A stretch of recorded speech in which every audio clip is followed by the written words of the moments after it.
Wanita-wanita itu bisa mendapatkan 10 juta per malam. Tapi mereka harus memakai penutup kepala sebelum pergi bekerja. Setelah penutup kepala dibuka, mereka harus berhadapan dengan pria-pria di depannya. Dan pria bernama Joseph ini sangat puas dengan apa yang dilihatnya. Setelah membuka yang satu lagi, wajahnya seketika berubah. Lalu dia menamparkan wajah wanita bernama Jenny itu.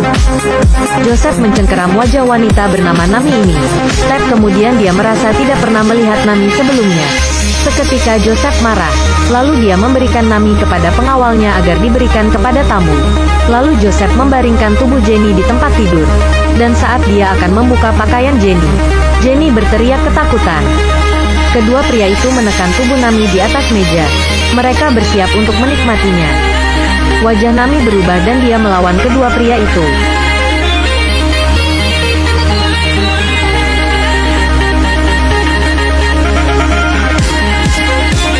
Inilah identitas Nami yang sebenarnya.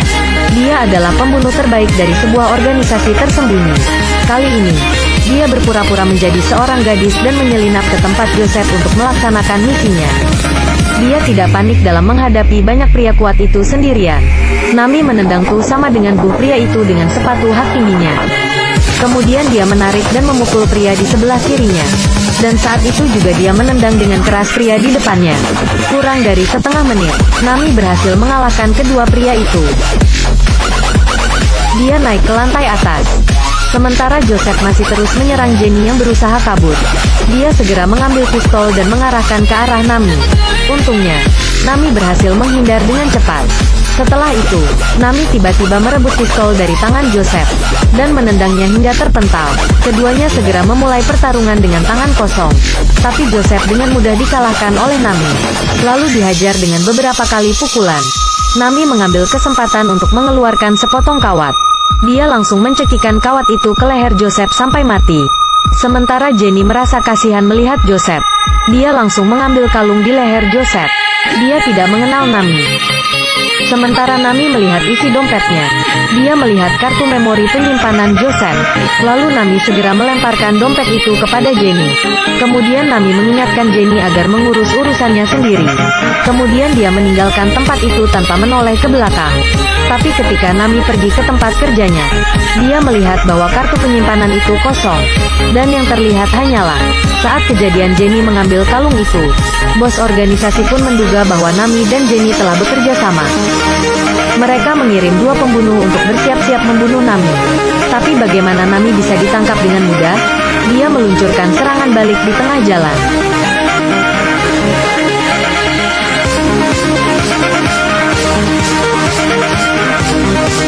Kemudian dia mengambil kunci dan melepaskan borgolnya.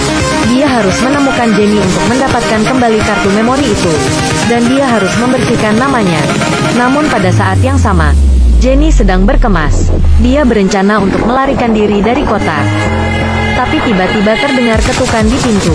Pria itu adalah seorang preman yang dikirim oleh organisasi tersembunyi itu. Preman itu mengambil kembali kalung emas dari koper Jenny. Kemudian dia menamparkan wajah Jenny. Untungnya, Nami datang tepat waktu. Dia langsung menyerang preman itu. Lalu dia membawa Jenny pergi dari hotel itu. Kemudian Nami mengambil kalung emas itu. Dan dia mengambil kartu memori di kalung itu. Namun setelah membukanya, isinya sangat mengejutkan Nami. Isinya adalah daftar pembunuhan yang diselenggarakan selama bertahun-tahun. Dan ayah Nami juga salah satunya.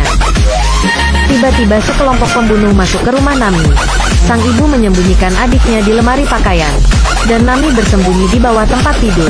Dia menyaksikan pembunuh itu membunuh orang tuanya secara brutal. Sejak saat itu, benih balas dendam tertanam di hati Nami. Setelah si pembunuh pergi, teman terbaik ayahnya bernama Bowo menolongnya. Akibatnya, Nami terpisah dari sang kakak.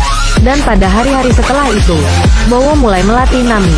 Dia mengajari Nami untuk menjadi pembunuh terbaik. Nami juga memenuhi harapan publik. Langkah demi langkah untuk sampai ke hari ini. Lahir dari kebencian dalam hatinya, dia mencari musuh sang ayah. Tapi dia tidak pernah berpikir bahwa organisasi yang dia naungi adalah musuh yang dia cari. Sekarang Sekarang tujuannya ada di depan mata. Maka balas dendam pun dimulai. Nami kembali berpura-pura menjadi wanita lemah lembut. Tapi kemudian dia mengeluarkan kawat dan berubah menjadi pembunuh berdarah dingin. Dia mencekik orang yang membunuh sang ayah sampai mati. Setelah itu, musuh datang lagi. Melihat sang bos hampir mati, pria ini langsung mengeluarkan pistolnya dan membunuh Nami. Kedua wanita ini pun terkejut mendengar suara tembakan. Mereka berlarian menyelamatkan diri. Sementara pria ini terus menembaki Nami dengan gila. Nami hanya bisa menghindar dan bersembunyi dengan tangan kosong. Namun berkat kelincahannya, dia bisa bersembunyi di balik meja biliar. Dan saat menunduk di bawah meja biliar, tiba-tiba, ada seorang polisi yang datang.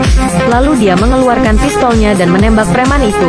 Nami menemukan kesempatan untuk naik ke atas meja dan melawan preman itu. Keduanya menyingkirkan semua preman di ruangan itu. Tapi Nami tidak menghargai pria itu. Dia langsung keluar dari kamar tanpa menoleh ke belakang. Tanpa diduga saat keduanya baru keluar, seorang preman tiba-tiba muncul lagi dari belakang. Preman itu menendenak polisi dari belakang. Lalu dia juga mendorong tubuh Nami. Kemudian dia menendang tubuh Nami. Nami segera berbalik menatap preman itu. Preman itu melepaskan pistolnya dan bersiap untuk bertarung dengan dua orang. Polisi itu pun langsung melawan preman itu. Tapi kemudian dia dibanting oleh preman itu.